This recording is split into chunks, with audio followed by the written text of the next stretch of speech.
변호사님은 굉장히 많은 분들이 도와달라고 전화 많이 하시잖아요. 예, 예. 사람들이 왜 이거는 좀 알았으면 좋겠다 싶은 좀 기초적인 법상식 같은 게 있다면 어떤 게 있을까요? 되게 진짜 많은데. 너무 많아서. 네. 지금 딱 생각나는 게 하나 있다면 뭐 가장 기초적이긴 한데 제가 아까 일부에도 말씀드렸지만은 변호사들이 제일 난감한 경우가 제가 계약서에 썼는데 이건 저는 그때 잘 안 읽어보고 쓴 거라서 이걸 좀 무효화해 주세요. 이런 경우 되게 많아요. 사실 우리가 계약서를 볼 때 뭐 그냥 대강 보고 사인한단 말이죠. 그런데 거기 있는 한 조문 하나하나가 결국은 나중에 이 재판의 승패를 좌우한단 말입니다. 그래서 반드시 내가 적어도 사인을 할 때는 지금 당장 1분 내에 사인해야 될 정말 중요한 일이 있는 게 아니라면 한번 찬찬히 한번 읽어보고 또 주위 분들한테 한번 여쭤보고 사인을 해야 된다. 한번 사인을 하고 나면 되돌리기가 너무 어렵다. 이게 하나고요. 두 번째는 요즘 갤럭시나 이런 폰들에 보면은 녹음 기능이 다 있잖아요. 네. 이게 자동 녹음 기능이 있잖아요. 예. 자동 녹음 기능이 이 소송의 승패를 좌우하는 걸 좀 너무 많이 봤어요. 왜냐하면 결국은 나중에 증거의 문제인데 네. 물론 서류로서 증거를 남으면 좋겠지만 서류가 없는 경우에는 과연 그런 말이 있었느냐 아니냐에 대해서 두 사람의 대화밖에 없어요. 네. 시간이 흘러가요. 그럼 두 사람은 서로 다른 얘기를 하거든요. 판사가 누구 말이 맞는지 알 수가 없어요. 그런데 모든 대화는 그럴 필요 없겠지만 내가 무슨 사업을 하면서 거래를 하면서 대화를 하는 것들은 자동 녹음 기능을 해놓으면 이게 나중에 정말 요긴하게 쓰이더라고요. 저는 그런 경우 참 많이 봤습니다. 두 사람이 대화하는 거를 한 사람이 몰래 녹음한다. 네. 이 법상 문제가 없을까요? 그러니까 당사자는 괜찮지 않나요? 그게 책에 나오는 통신비밀보호법이라 그래서 예. 통신의 비밀은 보호하는 거거든요.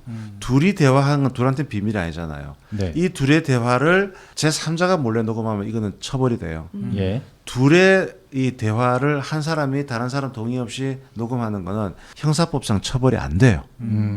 그래서 우리나라는 그런데 미국은 또 주마다 달라요. 그래서 아이폰이 미국에서 만들어지잖아요. 네. 미국은 디바이스 자체에 그런 기능을 탑재를 못 시켜요. 근데 갤럭시는 우리나라 거니까 탑재가 돼 있어요. 예. 그런 차이가 있어요. 갤럭시 갤럭시로 쓰세요. 바꿔야 되나? 근데 제가 알기로 아이폰에서도 뭐 어플을 쓰면 된다고 그죠, 얘기 들었더니 네. 그렇죠. 저는 뭐 이제 계약 문제 같은 거나 그런 네. 거에서 이제 또 나중에 이제 쟁점 같은 거 다룰 때 네가 옳았네 내가 옳았네 막 이렇게 따지게 될 때 있잖아요. 그럼 과거에 이제 통화한 기록들을 쭉 다시 한번 들어봐요. 그렇죠. 그럼 네. 그때 네가 이렇게 얘기한 게 여기 음성으로 남아 있다. 그러면 그때부터는 이제 아무 말 못 하는 경우가 많아서 필히 남겨 놓습니다. 네. 되게 도움이 많이 되다. 네. 그리고 이 한계의 기쁨 꼭 읽어보시고 여러분이 그러면 굉장히 다양한 뭐 동업을 했을 때 또 우리가 정말 맞닥뜨리게 되는 그런 삶의 그런 장면이 많으니까 네. 여러분이 그 꼭 책의 읽어봤으면 구성이 좋겠어요. 1권과 2권이 맞아요. 1권은 어떤 삶에 대한 모습들, 태도, 그다음에 네. 어떤 인간의 근본 감정에 대한 것들, 다양한 삶의 모습들을 보여주던 것이라면 2권은 협상법, 그다음에 뭐 질문법, 그다음에 문제 해결 뭐 이런 것들에 대한 어떤 실전을 좀 많이 다뤄나는 거죠. 네. 그래서 저도 이제 책을 선물할 때 여성분들에게는 1권을 많이 드리고 회사에서 진짜 일을 하시는 분들에게는 2권을 많이 드리고 이렇게 좀 하는 이유가 약간 색깔이 좀 달라요, 둘이가. 네. 둘 다 재밌습니다. 그리고 변호사님 10월에 또 책 한 권 나온다고 들었는데. 예. 지금 네. 저 좀 열심히 쓰고 있습니다. 어떤 원래 책 제가 쓰세요? 이제 관심을 갖는 게 이제 관계거든요.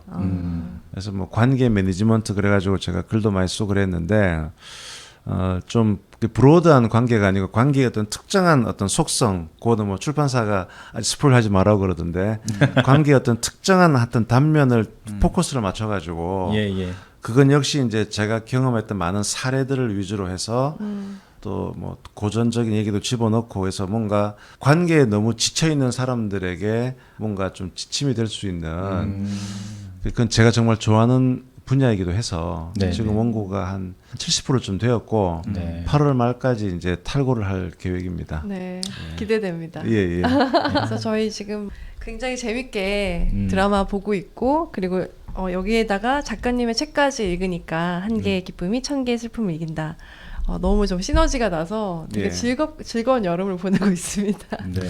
다만 이제 이런 건 감사해요. 있어요. 네. 제 마음 입장에서는 속칭 드라마빨로 책을 파냐 뭐 약간 이런 식의 마음이 좀 있는 거죠. 그런데 이제 제가 뭐 특히 인스타에 요즘 책을 많이 올리시던데 댓글에서 되게 제가 힘을 얻은 것은 드라마의 원작이 실려있다 그래서 책을 집은 건 맞는데 막상 읽다 보니까 야, 이 드라마보다 더 드라마 같은 게 맞아요. 우리네 인생이구나. 그리고 많은 걸 정말 느낄 수 있었다. 네. 그러니까 드라마가 하나의 촉발은 되긴 했지만 그렇게 샀는데 책이 이게 별게 별로면. 없으면 이게 상술이었구나 이렇게 될 수도 있는 거잖아요. 그런데 오히려 보고 더 많은 얘기에 공감할 수 있다는 그런 글들을 보고 좀 기분이 좀 더 좋았죠. 네. 네. 예. 지금 25년 동안 변호사 생활을 하시면서 그 중에 가장 정수를 모았는데 어찌 가볍겠습니까? 그 이제 이 네. 책들이 사실은 원고가 한 10년 전에 이렇게 다 썼던 거기 때문에 그러니까요. 그동안 또 쌓인 게 또 많이 있어요. 네. 그래서